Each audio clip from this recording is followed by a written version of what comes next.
My son Daniel poured a plate of boiling hot soup over my head during our family dinner. I felt the scalding liquid burn my scalp and soak my carefully styled gray hair. Chunks of chicken and vegetables rained down on my shoulders. The scent of broth mingled with my expensive perfume. But the worst part was not the physical pain. The worst part was the silence. 20 pairs of eyes watched me. No one moved. No one said a word.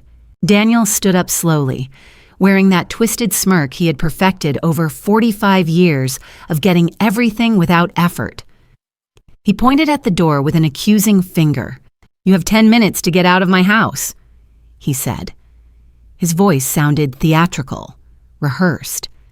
10 minutes to get out of my family forever. Vanessa, my daughter-in-law, that woman of fake smiles and empty hugs, remained seated, motionless. Then she started to clap. Slowly at first, then louder. Other guests joined in. The applause rang in my ears like funeral bells. I wiped my face with the napkin and took a deep breath. 67 years of humiliations condensed into a single moment, but something inside me did not break. It hardened. I reached into my black leather purse and pulled out a thick manila envelope. I tossed it onto the table. The document scattered among the dirty plates and lit candles. "Correct," I said, my voice ice cold. 10 minutes, and his $320,000 secret will disappear. If you are still listening, tell me where you are watching from. Every comment you leave is another mark in this journey. And if this story has touched you, do not forget to hit like so it can reach even further. But to understand how I arrived at this moment, with soup dripping from my hair and vengeance in my hands, I need to take you back, way back. Back to when I was just an invisible girl in a house full of voices that never spoke my name with love. I grew up knowing I was not enough, that I never would be. My brother Daniel was the sun around which our family revolved. I was barely a shadow in the corner. Every one of his achievements was celebrated as if he had discovered the cure for cancer. He got a C in math, and my mother, Patricia, organized special dinners. He won a high school football game, and my father, Robert, invited the neighbors over to celebrate. I brought home perfect grades and got a distracted nod. I won science contests and received a half-hearted, very good Eleanor without them lifting their eyes from the newspaper. In our family, sons were meant to carry the family name forward. Sons were meant to be successful, powerful, important. Daughters were just there, waiting to marry and become someone else's responsibility. That was the unspoken rule Patricia and Robert lived by. And Daniel, he soaked it all in like a sponge, believing he deserved every bit of attention simply because he was born male. I remember one Christmas. I was 11 years old. Daniel received a brand new bicycle, bright red with gear shifts. He had begged for it for months. He screamed with excitement and hugged Mom. The photographs of that moment still exist in some album I never opened again. I received a knitted sweater, 2 sizes too big, mustard yellow, and clearly used. It smelled of mothballs and had a stain on the sleeve. I smiled and said, "Thank you," because that was what was expected of me. Always grateful, always invisible. Daniel wrecked that bicycle in 3 months, left it out in the rain, and abandoned it in the garage until it rusted. But he always had something new. There was always something new for Daniel. The only person who truly saw me was my grandpa Theodore. When I walked into a room, his eyes lit up. When I spoke, he listened to every word as if it were sacred poetry. "Eleanor," he would tell me while we walked through his garden of roses and jasmine in the Queen Anne district, "you have fire in your eyes. Do not let anyone put it out." I was 13 the first time he told me that. I did not fully understand it then, but I kept those words like a secret treasure. Grandpa Theodore had been a surgeon, one of the best of his generation, retired before I was born. He kept his medical books on oak shelves in his study. He let me browse them, sit in his worn leather armchair, and dream of impossible futures for an invisible girl. "Do you want to be a doctor, Eleanor?" he asked one day. "Yes," I replied without hesitation. "I want to be remembered for something important." He smiled, that smile that crinkled the corners of his eyes. "Then you will be. And when you succeed, they will finally understand what they let slip away." He would tell me stories about my grandmother, who had passed away before I was born. The way he spoke about her, with such pure love and respect, made me believe that somewhere in this world, true partnership existed. That somewhere, a woman could be valued not for her gender, but for her heart and mind. "Your grandmother," he would say, his voice soft with memory, "was the smartest person I ever knew. She taught me that strength is not about being loud. It is about being unshakable in who you are." Those words became my foundation, but my family never understood. At 18, I was accepted into the university to study medicine, a full scholarship thanks to my exceptional grades. My mother barely looked up from her magazine. "That is nice," she said, with that flat tone she used for everything of mine. "You will be very busy then." My father grumbled something about how difficult it would be. Daniel laughed. He said I would probably drop out in the first semester because women were not cut out for that kind of thing. Even my anatomy professor, Dr. Harrison, a man with gray hair and decades of experience, looked at me on the first day and said, "Medicine is a demanding field, Miss Hayes. Are you sure you would not prefer nursing?" I stared at him and said, "I am sure I prefer surgery, sir." His eyebrows rose, but he said nothing more. I would prove myself 100 times over in his class. Grandpa Theodore took me out to an elegant restaurant. Just the two of us. We toasted with sparkling cider because I was not old enough for wine. "To Dr. Eleanor Hayes," he said, raising his glass, "the woman who will show the world what she is made of." I cried that night in my room, not from sadness, but from a strange mixture of gratitude and pain. Gratitude for having at least one person who believed in me. Pain because that person should not have been the exception. The university years were brutal. I studied until my eyes burned. I worked night shifts at coffee shops to pay for books and supplies my scholarship did not cover. I slept 4 hours a night. Whenever I felt I could not go on, I remembered Grandpa's words, the fire in my eyes. I could not let it go out. I had a roommate, Maria, a girl from a poor family who could barely afford tuition. She struggled with chemistry, cried over her textbooks late at night. I stayed up with her, tutoring her, sharing my notes. When she passed her exams, she hugged me and said, "You saved my life." "Eleanor, I did not save her life. I just showed her she was capable." That is what Grandpa had done for me. Meanwhile, Daniel went to college to study business administration. My parents paid every cent, bought him a new car, rented apartments for him near campus. He failed the first year 3 times. Parties, alcohol, girlfriends who changed monthly. My parents justified every failure. "He is finding his way," Mom would say. "Boys need time," Dad would add. I graduated with honors in 6 years.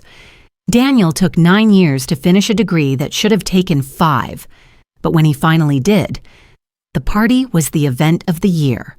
Over 100 guests, a rented ballroom, live music, a 3-tiered cake. When I graduated from medical school, Grandpa Theodore took me out to dinner, just the two of us. My parents were busy with something I cannot remember. Daniel did not answer my call. "Eleanor," Grandpa told me that night, his eyes shining with pride, "always remember this. True family is not the one that shares your blood. It is the one that recognizes your light when everyone else is blind." I did not know then that those words would be prophetic. My medical residency was my personal hell. 36-hour shifts in the hospital, hands trembling with exhaustion while suturing wounds, life or death decisions with cold coffee as my only fuel.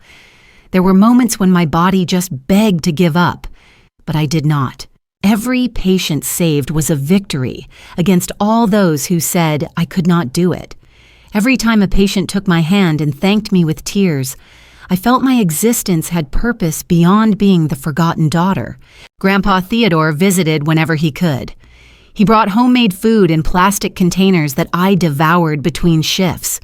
He sat in the hospital cafeteria for hours, just waiting for me to have 10 minutes free. "I am proud of you," he always told me, "more than words can express."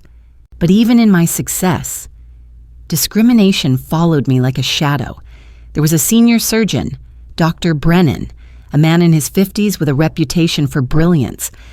When I was assigned to assist him on a complex heart valve replacement, he looked at me and said, "I requested an experienced resident, not a girl playing doctor." I stood my ground.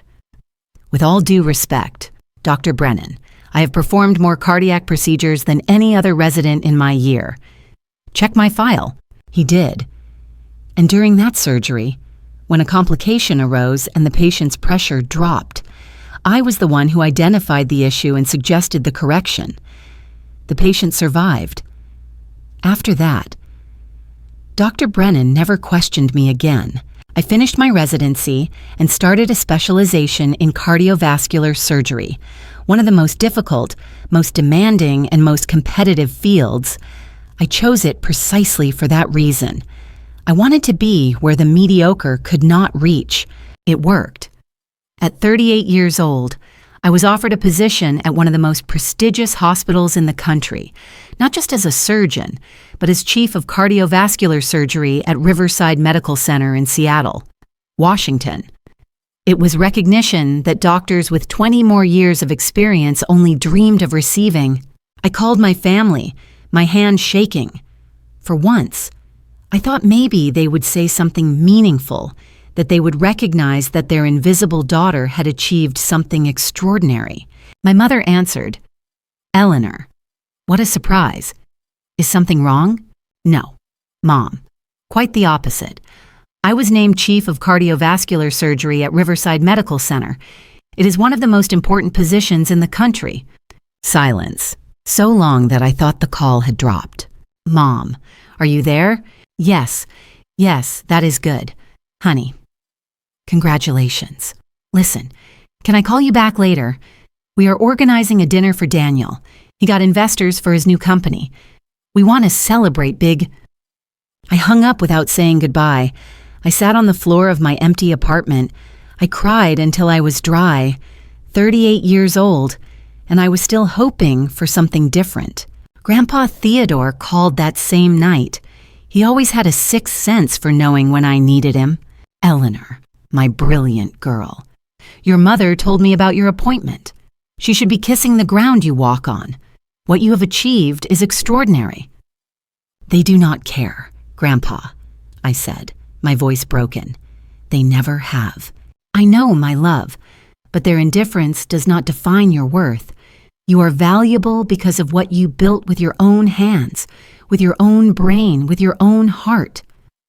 Meanwhile, Daniel's life was a series of spectacular failures. He decided to be an entrepreneur. He did not want to work for anyone. He was destined to be a boss, not an employee. He said, "My parents gave him $50,000 as seed money for a sports clothing store. It went bankrupt in 8 months. He lost everything in inventory he never sold and an overly expensive storefront in Bellevue. But my parents simply said it was part of the learning process. They gave him another $30,000 for his next idea, a mobile app for food delivery. He hired cheap programmers. The product was full of glitches. 6 months, and everything collapsed. Then came his consulting firm. Daniel promised clients incredible results, charged absurd fees for generic advice copied from the internet. He preyed on desperate small business owners, people who trusted him with their last savings. When the investors discovered the fraud and sued him, my parents paid $40,000 for an out-of-court settlement. Daniel never faced real consequences. He never did. Around that time, he met Vanessa. She worked in public relations. She was beautiful, her brown hair always perfect, her smile practiced, her manners impeccable. From the first moment, I knew she was fake, but Daniel was delighted. He had finally found someone who fed his ego as much as our parents did. They got married in an extravagant ceremony, over $100,000, all paid for by Patricia and Robert. I was invited out of obligation, seated at a back table, far from the main family. There was a time, when I was 43, that I tried to reach out. I called Daniel on a Tuesday afternoon. Daniel, I heard you are looking for new opportunities. I have contacts in hospital administration. There are management positions that might interest you. Real, stable work. A good salary. He laughed, a dry, cruel laugh. Real work, you mean being someone's employee, Eleanor. I am not made to be a common worker. I am an entrepreneur, a visionary. You cannot understand it because you are just a glorified employee who cuts up bodies for money. I hung up without answering. That was the last time I tried to help him. Grandpa Theodore was 87 years old. His health began to deteriorate. Heart problems. Ironically, my field of specialization, I personally reviewed all his tests. I consulted with the best cardiologists in the country. I made sure he received the best possible treatment. I spent every free moment with him. During those final months, we had dinners at his house in Queen Anne, where he told stories of when he was young, of his own revolutionary surgeries, of patients he remembered decades later. He spoke of my grandmother with such pure love that it made me believe, even then, that true love existed. Eleanor, he told me one night as we sat in his living room filled with antique books, I need to talk to you about something important. His voice sounded different, more serious, more urgent. What is wrong, Grandpa? Do you feel ill? No, my girl. It is about the future. My future, or rather, the absence of it. My blood ran cold. Do not talk like that. Eleanor, I am a doctor. You are a doctor. We both know how to read the signs. My heart is tired, and that is okay. I have lived a long and mostly happy life, but I need to ensure that when I am gone, things are left the way they should be. He pulled an envelope from the drawer of his nightstand. It was thick, sealed with red wax, like in old movies. My name was written in his elegant handwriting on the front. This envelope is for you and only for you. When I pass away, my lawyer, Attorney Morrison, will formally deliver it to you. But I want you to know now that it exists. Do not open it until that moment. Promise me. Eleanor. Oh, tears rolled down my cheeks. I promise. Inside are important documents, instructions, things I prepared over 3 years. Your family will be upset, especially Daniel. But everything I did was done with full awareness and for reasons that will become very clear. What is in the envelope? Justice, he simply replied. Delayed justice. 6 months later, on a cold November morning, I received the call I had feared. Grandpa Theodore had passed away peacefully during the night, asleep, without pain. His heart simply stopped, tired after 88 years of beating. I cried for 3 days. I had lost the only person who truly loved me. At the funeral, I sat in the front row, wearing a dark gray dress, my eyes swollen. I held Grandpa's hand in the open casket before the service. It was still warm. I leaned in and whispered, "Thank you for everything, Grandpa, for seeing me, for loving me, for teaching me that my value does not depend on them." My parents cried, but their tears seemed performative. Daniel looked annoyed, as if the funeral were an inconvenience. Vanessa stayed by his side, looking at her phone when she thought no one was watching. After the service, Grandpa's lawyer approached me, Attorney Morrison, an older man with an impeccable black suit and worn leather briefcase. Dr. Hayes, he said in a soft but formal voice. Mr. Theodore left specific instructions. I need to meet with you privately as soon as possible. The meeting with Morrison was revealing in ways I never imagined. He arrived at my office with 3 briefcases full of documents. Dr. Hayes, your grandfather loved you deeply. Everything he did was because he considered you the only person worthy of his legacy. He opened a green folder. Inside was a 40-page will, every sheet sealed and signed by notaries. Mr. Theodore leaves you the totality of his estate, $4,300,000 in bank accounts and securities. The house in Queen Anne, valued at $450,000. His art collection, approximately $200,000. All his personal belongings, including his medical library. I froze. I could not breathe. To your parents, he leaves $100,000 each. To your brother Daniel, $10,000 and a letter. Why did he do this? Because he observed everything. Dr. Hayes, for decades, he watched how your family treated you. He also hired me 2 years ago to investigate Daniel's finances. Morrison opened a red folder. Inside were bank statements, loan documents, transaction records. Daniel currently owes $320,000 to various creditors, credit cards, personal loans, failed business debts. The house he lives in has a second mortgage that your parents do not know about. It is 2 months away from foreclosure. He pulled out another document. There is more.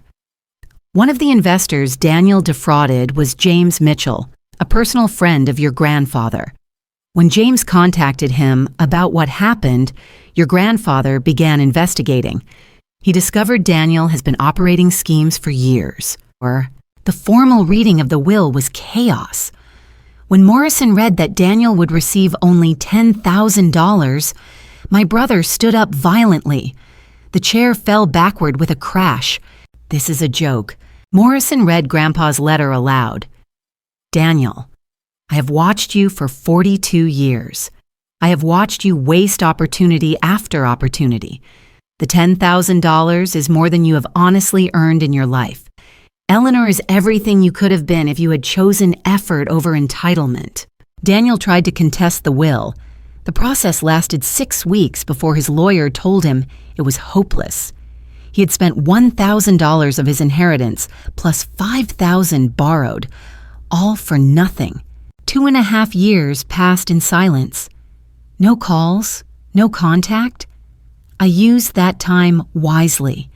I gathered every document, every piece of evidence Morrison had collected. I organized them methodically. Prepared for a moment I knew would come. My colleague at Riverside, Dr. Sarah Chen, a brilliant cardiac surgeon and one of the few people I trusted, saw me working late one night. Eleanor, what are you doing? Preparing, I said simply. She looked at the documents spread across my desk. Be careful.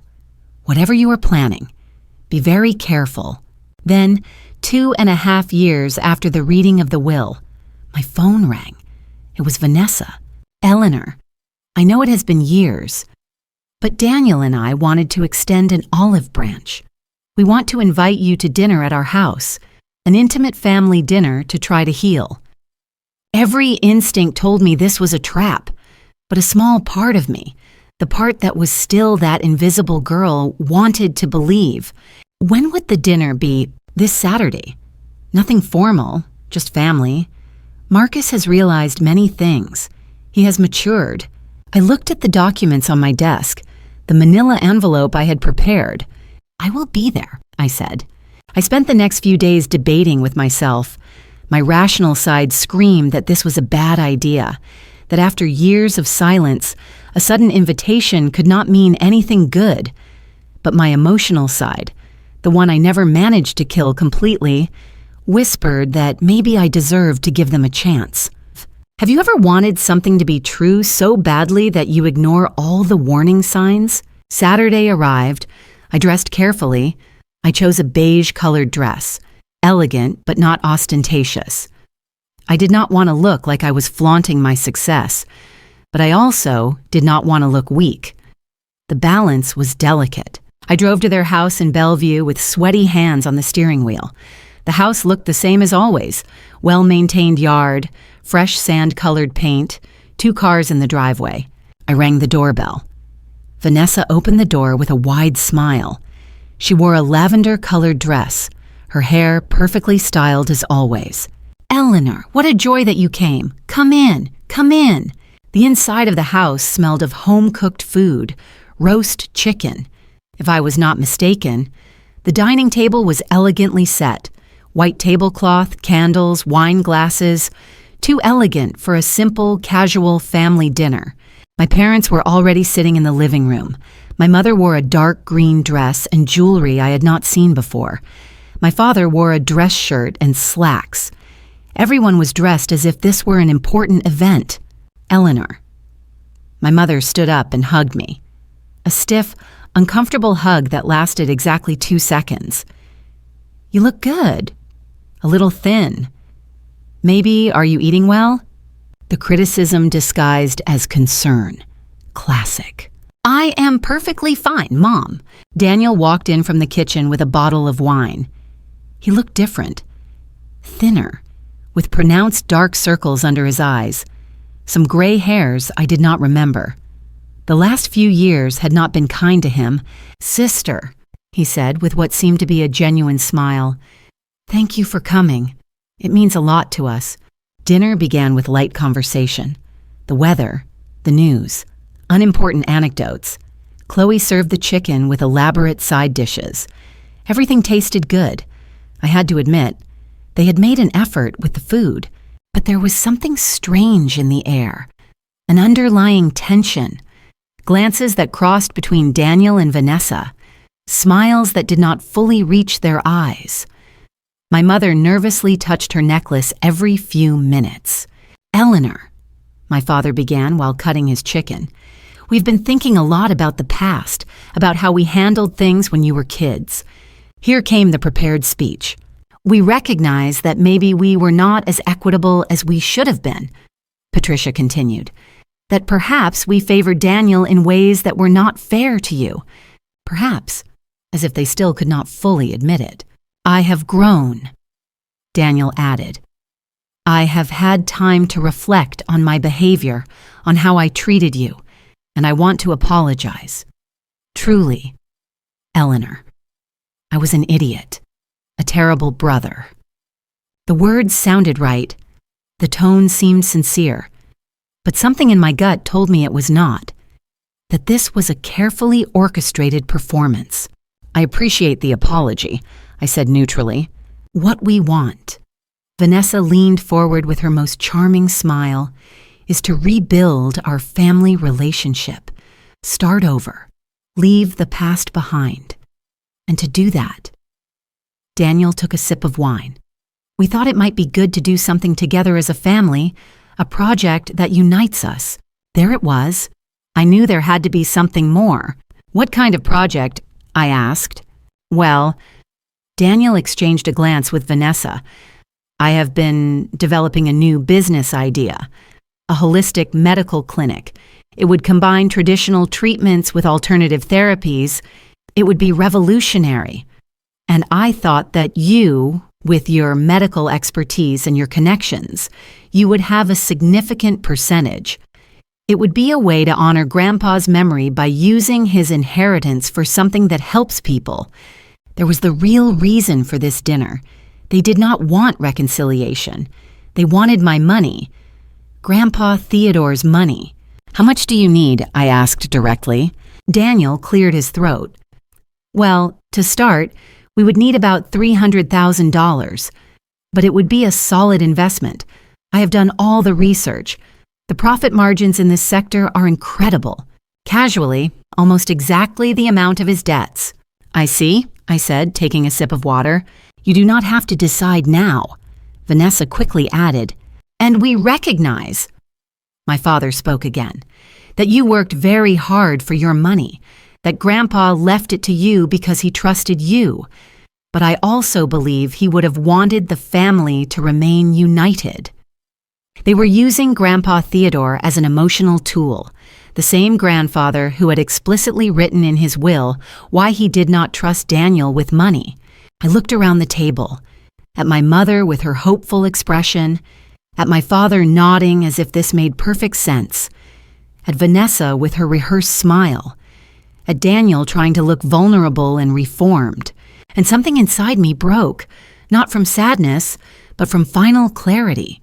"No," I simply said. The word fell on the table like a stone into still water. The silence that followed was dense, heavy. "No," Daniel repeated, as if he had not heard correctly. "No. I am not going to invest in your business. I am not going to give you $300,000 to pay off your debts disguised as a business opportunity. And I am not going to participate in this charade of family reconciliation that you obviously organized just to access Grandpa's inheritance." The masks began to fall. Vanessa's smile hardened. Daniel's eyes narrowed. My mother let out an exasperated sigh.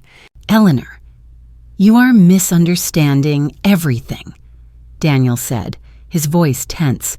"This is not about money. It is about family." "Really? Then explain to me why. In 2.5 years, I did not receive a single call, not a message, nothing. And suddenly, when you need $300,000, I am your dear sister again. You were always his favorite," Daniel continued, his voice rising. "He always treated you like you were special, like you were better than all of us. He treated me with basic respect, something you never did. That is not favoritism. Daniel, that is the minimum a human being deserves." Daniel laughed bitterly. "You always thought you were better than us, always looking down, judging us with your perfect career and your perfect life. My life is not perfect, but I built it myself, without help from anyone except Grandpa, who only gave me emotional support, not money. Everything I have, I earned with my own effort. Can you say the same?" "Daniel," he stood up abruptly. The chair scraped against the floor. "I am sick of your self-righteous attitude. You had the same opportunities I did. The same opportunities." I stood up too. "Were you given $100,000 for your education?" "No, because they paid for yours completely." "Were you bought a car at 18? Yes. Me? No." "Were you financially supported until you were 40 years old?" "Yes. Me never." "We did not have the same opportunities. Daniel, you had privilege after privilege, and you wasted them all, because I never had the natural talent you have," he finally yelled. "Because I am not a genius like you. Some of us are just normal people." And there it was. The truth that had been hidden beneath years of arrogance.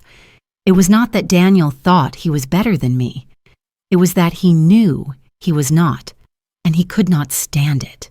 "You do not need to be a genius to be responsible," I said calmer. "You do not need to be brilliant to be grateful for what you are given. You are selfish," my mother said in an icy voice. "Grandpa would be disappointed to see what you have become, a bitter woman who refuses to help her own family." Those words hit me with the final clarity that no matter what I did, I would never be enough for them. "Grandpa would be proud," I replied firmly, "because I did exactly what he taught me, to value myself, to not let myself be used, to understand that family is not just blood. It is mutual respect." "Then leave," Daniel said, approaching me with heavy steps. "If you despise us so much, get out of our house." "With pleasure." I took my purse from the back of the chair, but before I could take a step, Daniel did something I did not see coming. He picked up the plate of hot soup that was in front of him, still steaming because it had just been served as the second course, and he flipped it over my head. The boiling liquid burned my scalp. I felt it slide down my face, down my neck. It soaked my beige dress. The pain was intense, but the shock was worse. 20 pairs of eyes watched me. There were other people in the house, friends of Daniel and Vanessa in the adjoining living room, listening the whole time. "You have 10 minutes to get out of my house," Daniel said, pointing to the door. His face was red with rage. 10 minutes to get out of my family forever. No one moved. No one protested. My parents remained seated, staring at their plates. They said nothing in my defense. Then Vanessa started to clap, slowly at first, then louder. The guests joined in, applause that rang like funeral bells. I wiped my face with the napkin. I took a deep breath.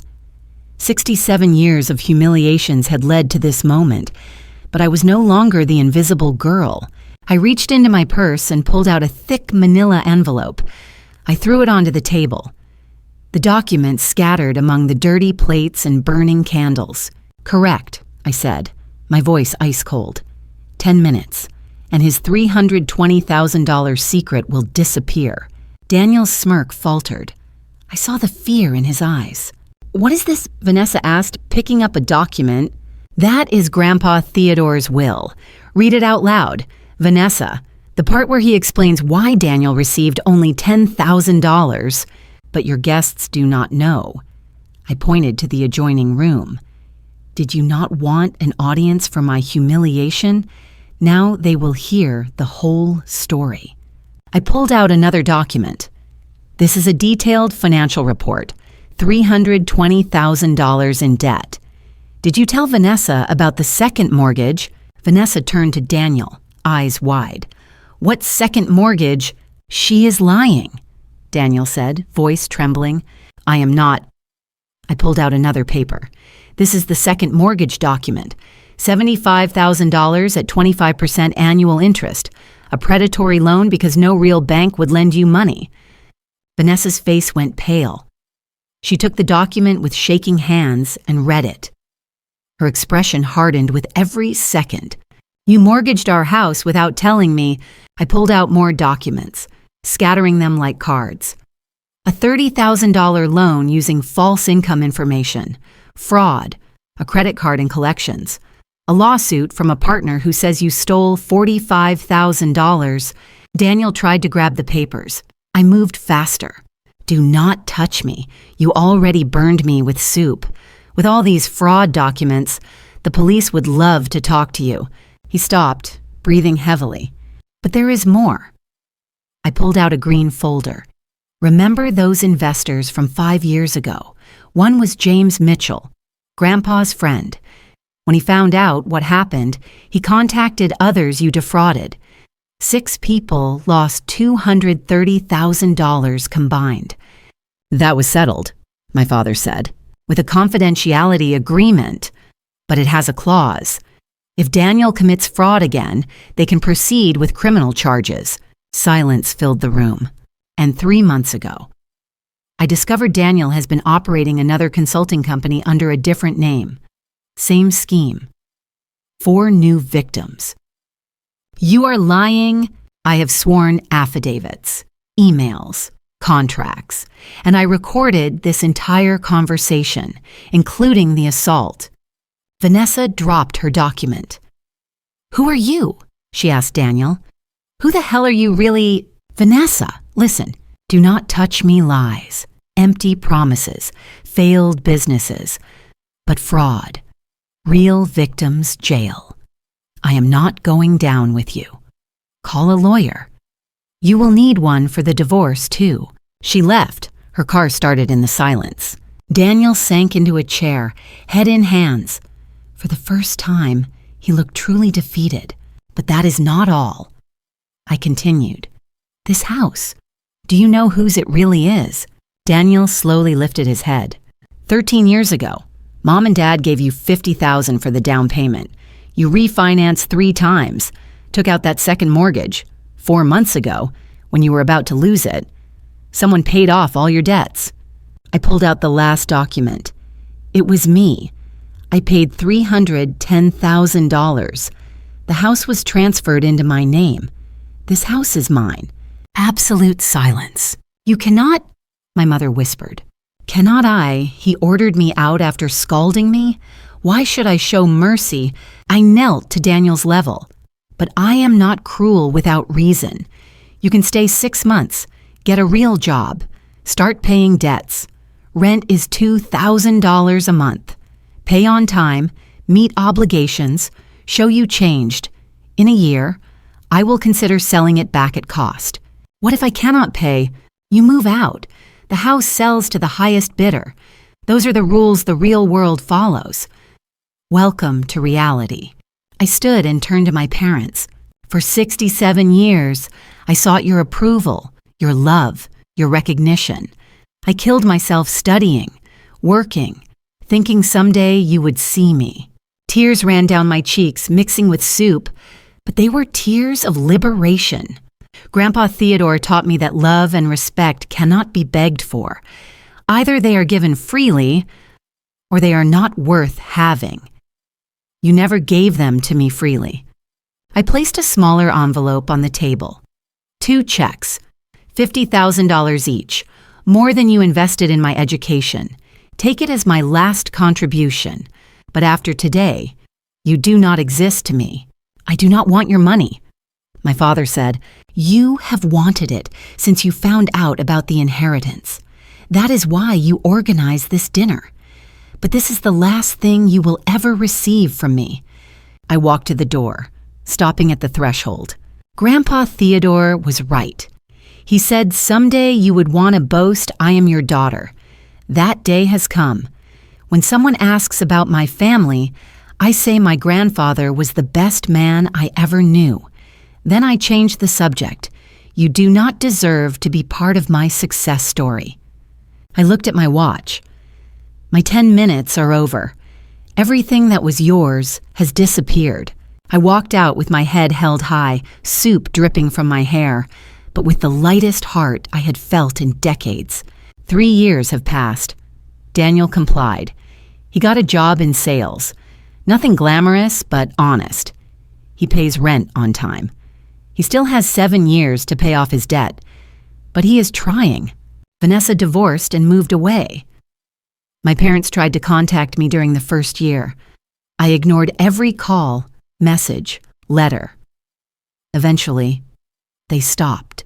With part of Grandpa Theodore's inheritance, I created the Theodore Hayes Foundation for Young Doctors. We grant full scholarships to medical students from unsupportive families who build themselves up alone, who are invisible in their own homes. In 3 years, we have helped 47 students. Dr. Sarah Chen helps me run the foundation. Every time I hand out a scholarship, I see Grandpa Theodore in their eyes, the gratitude, the determination, the fire that cannot be extinguished. He would be proud, because true family is not the one that shares your blood. It is the one that recognizes your worth, celebrates your achievements, supports you in your falls. It is the one that sees you when you are invisible to everyone else. Grandpa Theodore was my true family. Now these 47 students and the hundreds who will come after them, they are my family too. A family I built myself, based on mutual respect and genuine love. Sometimes the family you need is not the one you were given at birth. It is the one you choose to build when you finally understand your own worth. Blood screams, but respect whispers, and it lasts longer.